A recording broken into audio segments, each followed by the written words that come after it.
बिस्मिल्लाहिर्रहमानिर्रहीम। अस्सलाम वालेकुम। आज हम बात करेंगे 3 अहम इशूज़ के हवाले से। वज़ीर-ए-आज़म इमरान ख़ान की आज पार्लियामेंट लॉजेस में अहम मुलाकात हुई है और 2 अहम जमातों ने वज़ीर-ए-आज़म इमरान ख़ान पर यकीन दहानी वज़ीर-ए-आज़म इमरान ख़ान को करवा दी है। अदम एतमाद के हवाले से बड़ी मैं समझता हूँ कामयाबी है वज़ीर-ए-आज़म इमरान ख़ान और पाकिस्तान तहरीक इंसाफ की, और अपोजिशन को एक बड़ा धचका लगा है।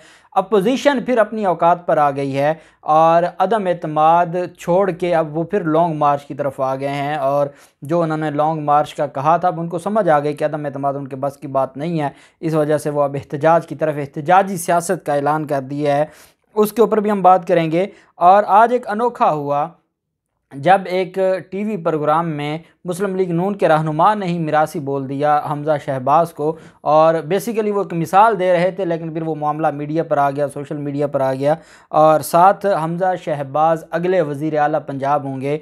ये भी तर्जमान वज़ीर आला पंजाब ने तर्जमान हमज़ा शहबाज ने ये ऐलान कर दिया है। और उस्मान बुज़ार भी चला गया है, परवेज़ इलाही भी नहीं आ रहा है, काफ लीग भी गई, पीटीआई भी गई, और डायरेक्ट हमज़ा शहबाज अब वज़ीर आला बन गया। इसे कहते हैं कि जो तकसीम होना है बस अपने घर में ही तकसीम करना है। यही वजह है शरीफ ख़ानदान की सबसे बड़ी नाकामी की। और शरीफ ख़ानदान चला था कुर्बानी देने के लिए इमरान ख़ान के ख़िलाफ़, लेकिन ये कभी भी किसी और पर ट्रस्ट नहीं कर सकते। हमज़ा शहबाज ने वज़ीर आला बनना है तो फिर चौधरी पागल हैं, वो क्यों आपके साथ खड़े होंगे? बड़ी अहम तफसीलात है। और जहांगीर तरीन ग्रुप में भी अगर जहांगीर तरीन जाता है नून लीग की तरफ तो जहांगीर तरीन के 2 से 4 लोगों के अलावा सारे जहांगीर तरीन को छोड़ देंगे। उसकी भी एक वजह है, वो भी मैं आपके साथ शेयर करूंगा। और साथ हम वज़ीर-ए-आज़म इमरान ख़ान के आज एक अहम ऐलान, उसके ऊपर भी बात करेंगे। पहले हम देख लेते हैं तहरीक अदम एतमाद के हवाले से आज सारा दिन एक ख़बर चलाई जाती रही, और वो ये था कि जो मुनहरफ अरकान होंगे पीटीआई के, जो फ्लोर क्रॉसिंग करते हैं, और उस कानून के तहत क्या स्पीकर उनके ख़िलाफ़ कोई ऑर्डर पास करेंगे या नहीं करेंगे। ये एक मामला चलता रहा और सारा दिन जियो जंग ग्रुप ये चलाता रहा। तभी तो पाकिस्तान तहरीक इंसाफ ने जो जियो जंग का इस वजह से ही बाइकआउट किया है कि ये लोग इतने दोगले हैं कि ये सिर्फ़ और सिर्फ अपने मफादात की बात करते हैं। इन्होंने अपोजिशन का जो एजेंडा है वो सिर्फ प्रमोट करना है, और ये मुस्लिम लीग नून की बी टीम बन चुके हैं और मुस्लिम लीग नून और मरीम नवाज़ के एजेंडे पर काम करते हैं। इन्होंने आज सारा दिन एक ख़बर चलाई कि सेक्रेटेरिएट की जो कानूनी टीम है उन्होंने राय दी है स्पीकर को कि आप कोई भी ऐसा ऑर्डर या डायरेक्शन नहीं दे सकते मुनहरफ का अरकान के ख़िलाफ़। अब अगर स्पीकर ने कोई उनसे राय लेनी भी है तो स्पीकर के पास अटार्नी जनरल साहब भी मौजूद हैं, स्पीकर के पास बैरिस्टर अली ज़फ़र साहब मौजूद हैं, स्पीकर के पास बाबर अवान साहब मौजूद हैं, स्पीकर के पास फ़रोग नसीम साहब मौजूद हैं। इतने बड़े आला पाए के वकील उनके पास मौजूद हैं। उनको क्या ज़रूरत पड़ी स्पीकर को कि वो असम्बली सेक्रेटेरिएट के मुलाजमीन से मशवरे करें, और असम्बली सेक्रेटेरिएट में जो मुलाजमीन हैं वो कानूनी राय दें कि नहीं नहीं आप कोई ऐसा नहीं, आइन इस बात की इजाज़त नहीं देता। आइन में कहाँ लिखा है कि मुनहरफ कारकुनान जो अरकान हैं उनके ख़िलाफ़ रूलिंग नहीं पास कर सकता स्पीकर? कहीं नहीं लिखा आइन में। और जो स्पीकर काम कर देता है उसको किसी अदालत में चैलेंज नहीं किया जा सकता। अनवर मंसूर खान साहब साबिक़ अटार्नी जनरल साहब ने ये बात कल ही फरमाई है, उसके बावजूद ये सारा दिन ढंडोरा पीटते रहे। उस पर स्पीकर कौमी असम्बली ने कहा है कि तहरीक अदम एतमाद के हवाले से फ्लोर क्रॉसिंग से मुतल्लिक मैंने कोई कानूनी राय तलब नहीं की, और इस हवाले से फ़ैसला वही होगा जो कानून और आइन के मुताबिक होगा। और जो इस तरह की ख़बरें चला रहे हैं वो पहले भी नाकाम हुए हैं, अब भी नाकाम होंगे, और कोई भी ऐसी बात नहीं है, ना ही मेरी इस हवाले से किसी से बात हुई है और ना मुझे किसी ने राय दिया है। उन्होंने कहा कि अदम एतमाद लाना अपोजिशन का आइनी और कानूनी हक़ है, हमें अपोजिशन की तहरीक अदम एतमाद पर एतराज़ नहीं है, मैं तहरीक अदम एतमाद का खैर मकदम करूँगा। उन्होंने कहा कि जो कानूनी राय ली है मैंने कौमी असम्बली का इजलास बुलाने के हवाले से, ये मेरा हक़ है कि माहिरीन से मुशावरत के बाद फ़ैसला करूँ कि इजलास कब बुलाना है और कार्रवाई को कैसे चलाना है, और वो एक अलग मामला है। लेकिन फ्लोर क्रॉसिंग के मामले पर कोई ऐसी बात नहीं हुई, और ना किसी से मैंने डिस्कस किया है, और ना ही इस सारे मामले पर मैंने किसी से राय ली है। इलेक्शन कमीशन का जो मामला है, और अटार्नी जनरल साहब ने लड़ जाने का मशवरा दिया है वज़ीर-ए-आज़म इमरान ख़ान को इलेक्शन कमीशन से, वो भी मैं आपके साथ अहम चीज़ आज शेयर करने जा रहा हूँ। वज़ीर आज़म इमरान ख़ान आज पार्लियामेंट लॉजेस में तशरीफ़ ले गए और वहाँ उनकी बलूचिस्तान अवामी पार्टी से मुलाकात हुई, बाप पार्टी से भी और GDA से भी मुलाकात हुई। वज़ीर आज़म इमरान ख़ान की बलूचिस्तान अवामी पार्टी के साथ और ग्रैंड डेमोक्रेटिक अलाइंस के साथ अलग-अलग मुलाकातें हुई। GDA ने वज़ीर आज़म इमरान ख़ान को हमायत की यकीन दहानी करवाई है और GDA ने पीर पगाड़ा ग्रुप ने कहा है कि वो वज़ीर आज़म इमरान ख़ान के साथ हैं। बाप के रहनुमा खालिद मगसी ने वज़ीर आज़म से शिकवा किया कि हुकूमत में रहने के बावजूद हमारे मुतालबात पूरे नहीं किए गए। वज़ीर आज़म इमरान ख़ान ने उनके शिकवे भी सुने और उनसे कहा कि पहले भी हमने आपके मफादात का तहफ़्फ़ुज़ किया है या हमने आपके लिए पूरी कोशिश की, अब भी करेंगे। जिस पर खालिद मगसी ने यह कहा है कि हम आपके साथ हैं और हम बहुत जल्द ये ऐलान भी करने जा रहे हैं कि अपोजिशन को हम रद्द करते हैं। वज़ीर आज़म इमरान ख़ान से आज मुशावरत करने के बाद उन्होंने एक दिन का टाइम लिया है बाप पार्टी ने, और बाप पार्टी आप जानते हैं कि वो वज़ीर आज़म इमरान ख़ान के साथ थी और रहेगी, और उन्होंने भी यकीन दहानी करवाई है। और साबिक़ जो वज़ीर आला हैं बलूचिस्तान के, जिनके ख़िलाफ़ अदम एतमाद लाई गई थी, उन्होंने भी वज़ीर आज़म इमरान ख़ान पर एतमाद का इज़हार किया है और आज ये अहम मुलाकात हुई और इस अहम मुलाकात में ये सारी चीज़ें डिस्कस की गई हैं। PDM का 23 मार्च से इस्लामाबाद की तरफ लॉन्ग मार्च का ऐलान कर दिया है। अदम एतमाद वाले दोबारा लॉन्ग मार्च पर आ गए। पहले इनकी तरफ से कहा गया कि हमारी सारी तैयारियां अदम एतमाद की हैं और लॉन्ग मार्च हम नहीं कर रहे, और लॉन्ग मार्च जो बिलावल जरदारी ने करना था उसकी भी हालत देख ली, और उनकी तरफ से ये कहा गया था कि हम अब सारा जो हमारा इन्हिसार है वो होगा अदम एतमाद पर। यही मौलाना फजल रहमान ने ये सारा कुछ किया, और ये भी कहते हैं कि आज मौलाना फजल रहमान प्रेस कॉन्फ्रेंस में कहते हैं कि अगर आप घबराए हुए नहीं हैं तो 172 लोग पूरे करें।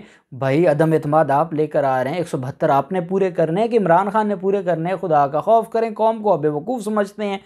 अब 23 मार्च के लिए उन्होंने ऐलान कर दिया कि 23 मार्च की शाम को काफ़िले चलेंगे, 24 मार्च को काफ़िले इस्लामाबाद पहुंचना शुरू होंगे और फिर हम मार्च करेंगे। अब इन्होंने इस वजह से ये ऐलान किया है कि 27 मार्च को वज़ीर आज़म इमरान ख़ान ने एक बड़े जलसे का ऐलान किया है। 10 लाख लोगों को इकट्ठा किया जा रहा है। अब उन 10 लाख लोगों को जो 27 मार्च को इकट्ठे होने हैं, और अगर 28 मार्च को अदम एतमाद होती है या कोई ऐसा मामला चलता है तो अपोजिशन को कम से कम 10-12 जमातों को 4-5 दिन तो लगेंगे अपने लोगों की मिन्नतें करते, मज़दूरों को लाने में, दिहाड़ी पर लाने के लिए कि वो को 8-10 हज़ार बंदा इस्लामाबाद में इकट्ठा करें वज़ीर आज़म इमरान ख़ान के। वज़ीर आज़म इमरान ख़ान तो हाफ़िज़ाबाद जैसे छोटे से इलाके में गए हैं, और आप अंदाज़ा लगाएं कितनी बड़ी तादाद में वहाँ पर लोग मौजूद थे।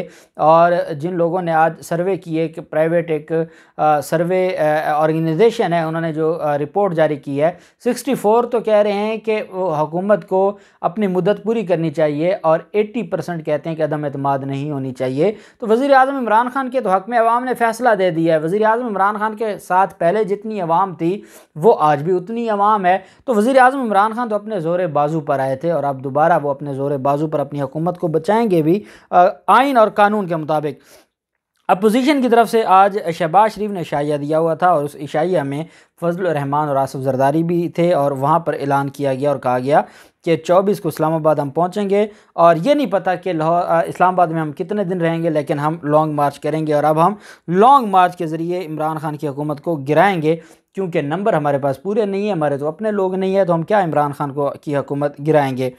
दूसरी तरफ कल तक ये खबरें थीं और मुस्लिम लीग नून ये कह रही थी कि वज़ीर आला पंजाब के लिए हमने परवेज़ इलाही को बात की है। फिर मीडिया पर यह खबर चलाई गई कि काफ लीग और नून लीग जम हो रहे हैं, सारा कुछ होता रहा। मैंने आपको बताया था ऐसा कुछ होने वाला नहीं है। काफ लीग भी नहीं जा सकती, उनको भी अपना पता है, और नून लीग तो कभी ये बर्दाश्त कर नहीं सकती। ये लोग अपने ख़ानदान से बाहर नहीं निकलते, ये चौधरी परवेज़ इलाही को वज़ीर आला क्यों बनाएंगे? तो ये कभी हो नहीं सकता था। और आज जैसे ही उनको थोड़ा सा रास्ता मिला, जहांगीर तरीन ग्रुप के साथ गए उन्होंने, वहाँ पर उनको ना सिर्फ जहांगीर तरीन ग्रुप को, और मैं जहांगीर तरीन ग्रुप से ये पूछता हूँ कि अगर आप हमजा शहबाज के साथ मिलकर अदम एतमाद पंजाब में कामयाब भी कर लेते हैं, उस्मान बुज़ार को आप हटा भी देते हैं, तो मुझे ये बताएं कि आपको टिकट का जो लालच नून लीग देगी या कोई 10-12 करोड़ एक बंदे को दे देगी, आप तो खुद नायल हो जाएंगे। तो ये इतनी बड़ी गलती जहांगीर तरीन पहले ख़ुद नाअहल है, वो अपने लोगों को नाअहल नहीं करवाएगा, तो इतनी बड़ी गलती वो नहीं करने वाला। लेकिन हमज़ा शहबाज के तर्जमान ने इमरान गुराया, ये तर्जमान है, पहले शहबाज शरीफ और मरीम नवाज़ और नवाज़ शरीफ के तर्जमान थे, अब हमज़ा शहबाज का भी तर्जमान आ गया। और इमरान गुराया ने कहा कि तरीन ग्रुप से अच्छी मुलाकात हुई है और उन्होंने कहा कि हमज़ा शहबाज ही अगला वज़ीर आला पंजाब होगा। और हमज़ा शहबाज मॉडल टाउन लाहौर में जहांगीर तरीन की रिहाइशगाह पर पहुँचे और उन्होंने उनसे मुस्तकबिल के हवाले से गुफ्तगू की और टिकटों की भी यकीन दहानी करवाई। मैं जहांगीर तरीन ग्रुप को कहूँगा कि टिकटें तब आपको काम आएंगी जब आप नाअहल नहीं होंगे। वज़ीर आला पंजाब के ख़िलाफ़ अदम एतमाद लेकर जाएंगे, आप नाअहल हो जाएंगे। वज़ीर आज़म के ख़िलाफ़ अदम एतमाद में शरीक होंगे, आप नाअहल हो जाएंगे। इस वजह से आपको टिकटों का फ़ायदा कोई नहीं है। अगर मेरी बात नहीं समझ आती तो अपने किसी वकील साहब से ही पूछ लें, वो आपको बता देंगे कि ये टिकटें आपकी काम नहीं आएंगी, आप नाअहल हो जाएंगे अगर आपने पार्टी के ख़िलाफ़ जाकर वोट दिया। मोहसिन शाह नवाज़ रांझा बड़े एक्टिव हैं मुस्लिम लीग नून के और सीनियर रहनुमा हैं और मीडिया पर बड़े उनका जो एक ख़ास स्टाइल है, वो बोलते हैं इमरान ख़ान के ख़िलाफ़ और पीटीआई के ख़िलाफ़। आज काशिफ़ अब्बासी के प्रोग्राम में वो गए, प्रोग्राम ऑफ द रिकॉर्ड में, और वहाँ पर जब वज़ीर आला पंजाब की बात हुई और कहा कि अच्छा हमज़ा शहबाज अगले वज़ीर आला बनने जा रहे हैं, काशिफ़ अब्बासी ने यह सवाल पूछा, उस पर उसने जवाब दिया जी कि एक ख़ास कहावत है कि सारा पिंड भी मर जाए तो मिरासी चौधरी नहीं बन सकता। अब सवाल ये हुआ कि क्या आइंदा का वज़ीर आला हमज़ा शहबाज है, और उसका जवाब मोहसिन शाह नवाज़ मुस्लिम लीग नून के रहनुमा दे रहे हैं कि सारा पिंड भी मर जाए तो मिरासी चौधरी नहीं बन सकता।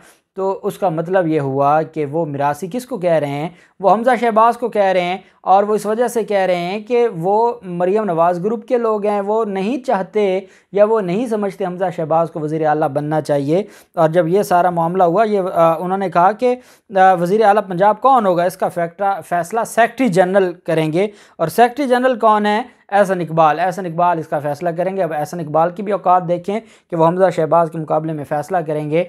और ये हकीकत है कि सारा पिंड भी मर जाए तो ये नहीं कभी भी चौधरी बनने वाले अब, और कुछ भी हो जाए शरीफ ख़ानदान दोबारा नहीं हुक्मरानी में और हुकूमत में आ सकते। देखते हैं अगले आने वाले दिनों में क्या होता है। जो भी तफसीलात होंगी आपके साथ शेयर करते रहेंगे। अल्लाह पाक पाकिस्तान का हामी नासिर हो। बहुत शुक्रिया। अल्लाह हाफ़िज़। पाकिस्तान ज़िंदाबाद।